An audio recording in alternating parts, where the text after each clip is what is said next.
back to Ugly Pug Forge's mic again. I haven't posted a video in forever.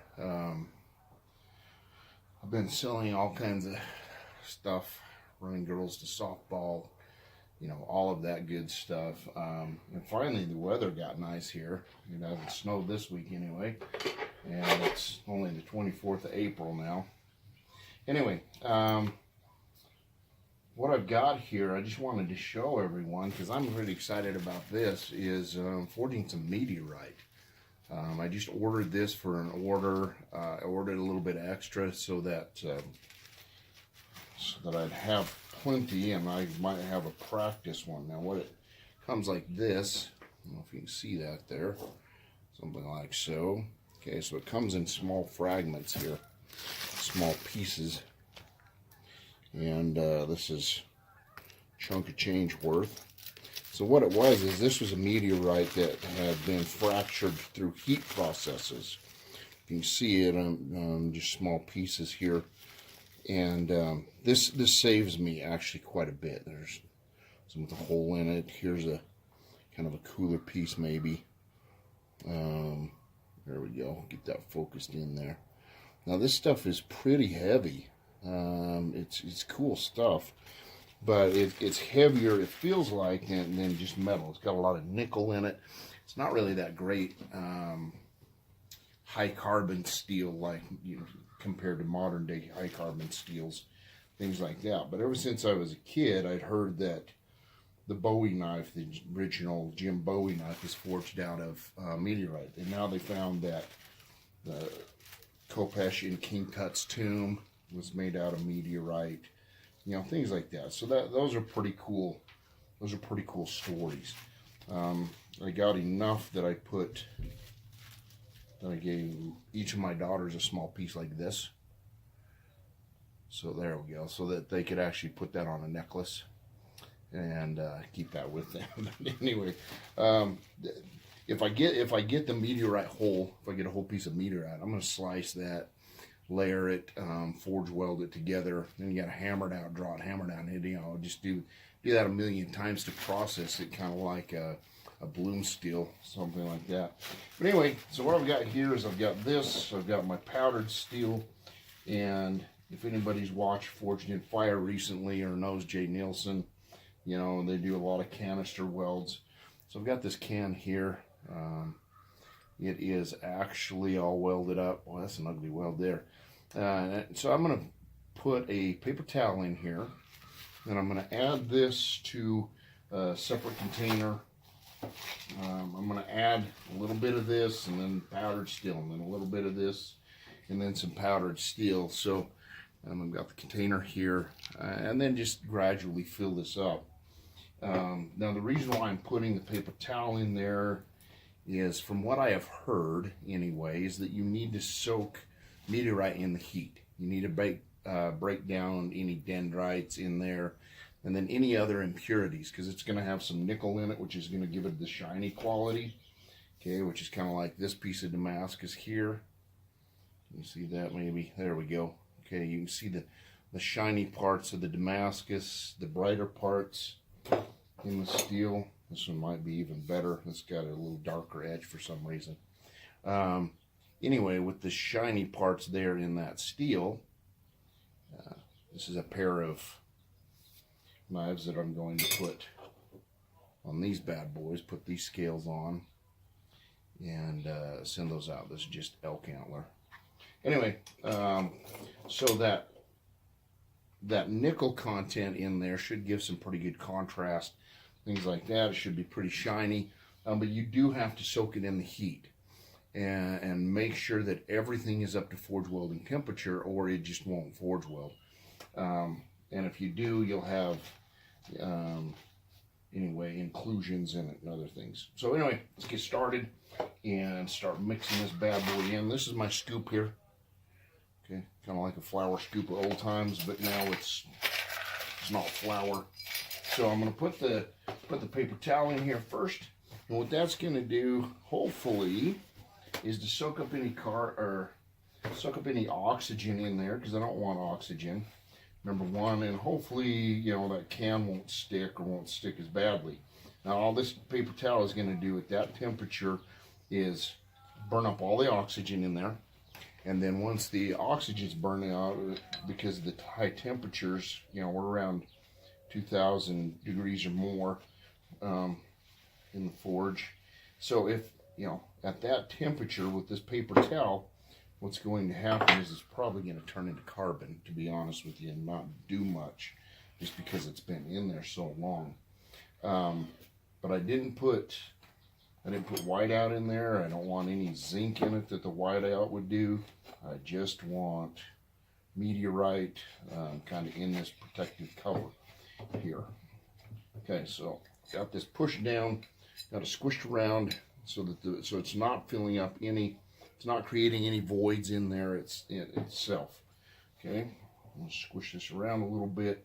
Now instead of the paper towel, what I was going to do is just throw a toothpick in there. And the toothpick would do the same thing. It'd just burn off all the oxygen. And I don't want any oxygen in this thing at all. And any of the gases in there, you know, I don't think, because it's already been heat cycled like this and broken into smaller bits because of the heat.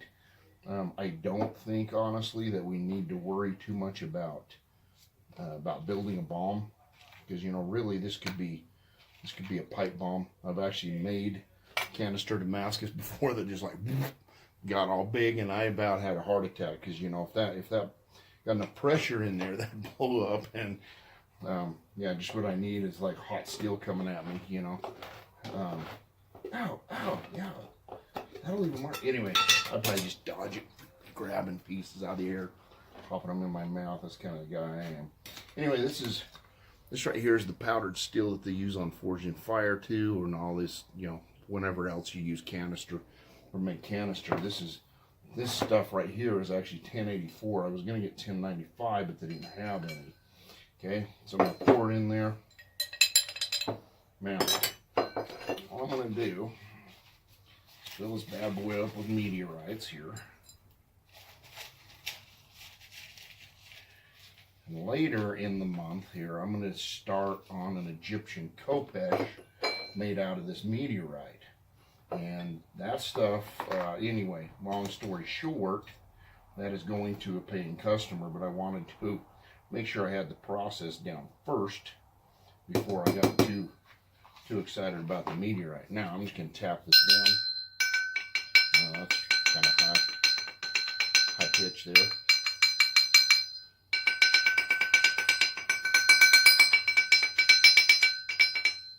Well, that's doing is settling everything down in there, especially that powdered steel throughout there, because it is so porous, and sometimes it gets to be a little tough to settle down around there. The other thing that I was going to say is, just like, there we go, that's better. Get that mixed in there a little bit better. Kind of like the, oh my gosh, can't think today.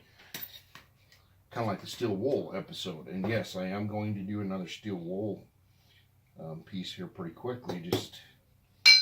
Actually, this canister was made with that in mind, and then I got this in the mail and I jumped on it sooner.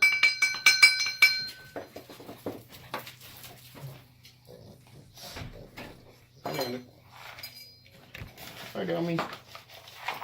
Not you, Isaac, the boat.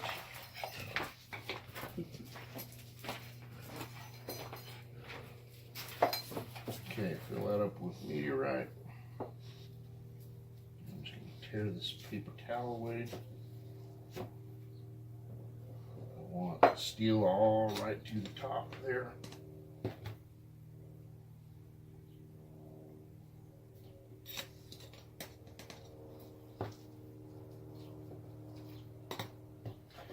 Okay, now, this is what it looks like. Significantly heavier. I've got, where'd that hammer go? There it is. So, little 1.5 pound hammer here that I made a while ago. Anyway, just gonna tap that down. Make sure that it's down. I'm gonna settle this down a couple times.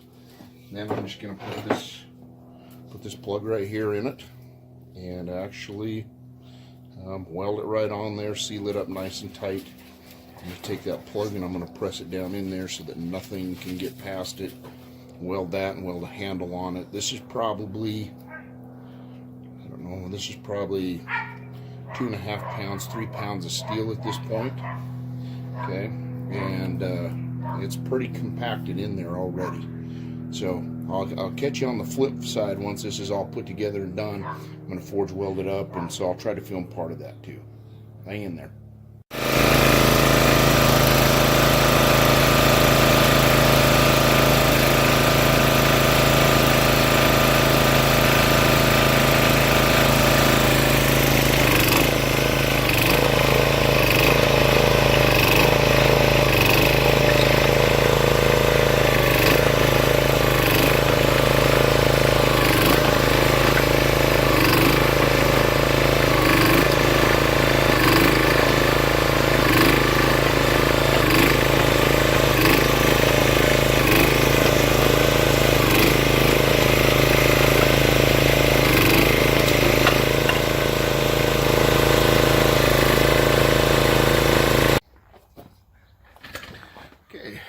Welcome back, folks. A few days later, actually quite a few days, I've been working with wanted to show you the knife that I'm making out of the meteorite. Wow, I'm trying to get my brain all focused back in here because I've been mowing lawns out in the hot sun. Look at that sunburn. Yeah. Anyways, this is a knife that I'm making out of that meteorite that I forged out of the canister. And what I ended up doing is actually making a San Mai out of this. So here in the middle I've got some 1080, and then on each side is the meteorite with the 1084 powder is what it was. Anyway, and the reason why I did that is because this stuff is it's got a lot of nickel in it, and I'll show you here up close to the pattern. You can see the line here with the transition between the 1084 and the meteorite, but with that nickel it gets a little bit crumbly. I was a little shocked in just how, you know, I forged it, compressed the can, all that good stuff, folded it over once, stretched it back out, and it was still fairly crumbly. So rather than lose a whole lot more by forging and folding and forging and folding, I just decided to do a San Mai. That way I've got a good cutting edge, but I still see, you know, the beauty of the meteorite. And what I did is I left one edge here that was unground, and I'll show you that. I'll show you some of the spots here with just the meteorite, and show you just a little bit of that crumble, and then we'll talk about, you know, this side here with the pattern. I just lightly sanded it and etched it really quickly, so this won't be anywhere near the final pattern, or, well, it'll be near the final pattern actually, because, you know, it should be pretty homogeneous, but it's not finished at all. If you can tell right here, this is pretty thick, and so I've got a lot more to grind on it, and, you know, all of that good stuff. Okay, so to start out here, you can see here down this spine, you can see the 1080 in the middle with the nickel, more high contrast nickel on the outside. I got that pretty much forged down, except for maybe right here where it is just a little bit out of whack there, but for the most part we're right down the center. And so I'm gonna grind that flat. I'm not gonna forge it anymore. I don't want to lose anymore. This is what the San Mai looks like. With the 1080 down here, you can see the line there that the meteorite is up in this part here. Just a little bit of grind, and here's the 1080. Here's the edge, the cutting edge, and I'll be careful to keep that 1080 in the middle. Now, to be honest with you, the meteorite with the 1084 powder should be fine. I mean, it's not going to be, you know, the most premium cutting edge in the world, even with that 1084, but, you know, it's got enough in there, enough carbon. Okay, but this is what it looks like, if you can see that here. Okay, you can see some of the nickel in here.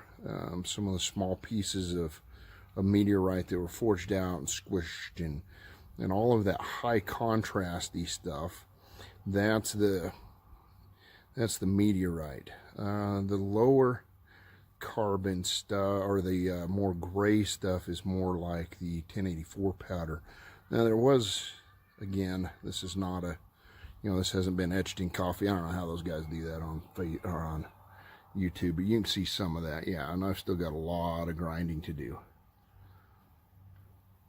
But anyway, I'll show you the final piece here in a little bit. Just kind of keep an eye out on my Facebook page, and I'll include that later. Okay, so here's what I was talking about, where it gets crumbly. Now, if you can see right here, you can even see down in here some, but this has been forged and folded 2 full times, and as long as I forge it along the same way, if I forge this flat and I just keep squishing flat, then there's no deformation. But you want to test your welds, and I wanted to draw out the tang. Now normally, if I do this on stacked Damascus, I don't have any problems with this. But then I started squishing it this way, and a lot of this tang is going away. I mean, this is way too long, right? Way too long. So this is going away. But I kept it to show you. But anyway, so I started squishing it down this way to draw out that tang. Yes, it's ugly, all of that stuff. But when I did, then we started getting the crumbles. Okay, that means that in there's either, and I kind of ground a little bit there so you can see, but the welds aren't quite as tight, or the steel isn't quite as good. Now, one of the things that I did notice, if you notice down here, is the 1080, the pure 1080 is a little bit darker than here in the gray up here, and I think that's because of the carbon diffusion. Okay, so I think some of the carbon actually diffused into the meteorite. I may have lost a little bit of decarburization on the surface, but as I grind, this line's going to go up just a little bit, and it should go up into this area. So when I etch, it'll have a nice, almost Hamon line, but this is what it looks like. Anyway, thank you for following, folks. I'll go ahead and put this on my YouTube account. You can follow me at mroley2 on Instagram, kind of get an update. I'm going to have this for sale. I've decided not to do the mammoth tooth scales on this. I'm going to do something a little different. I got some pretty cool ideas, I think. The mammoth tooth scales are going on, well, one set are going on an Egyptian khopesh. Yes, made out of this same stuff. This was a practice run, so to speak. I wanted to see how it forged for that Egyptian khopesh, and so I'll be able to plan it out a little bit better. Anyway, thank you. Hit like, hit subscribe. Y'all are awesome. Keep following. Keep following. If you see anything interesting you want, let me know. I'm literally out until July. It's May, June something. I don't know what it is. I don't know. I'm working 2 jobs and following 2 daughters around, and I have a wife too, and so, but I've been making a bunch of stuff. Anyway, follow me, mroley2 on Facebook. I can't remember what it is, but YouTube it. Thank you.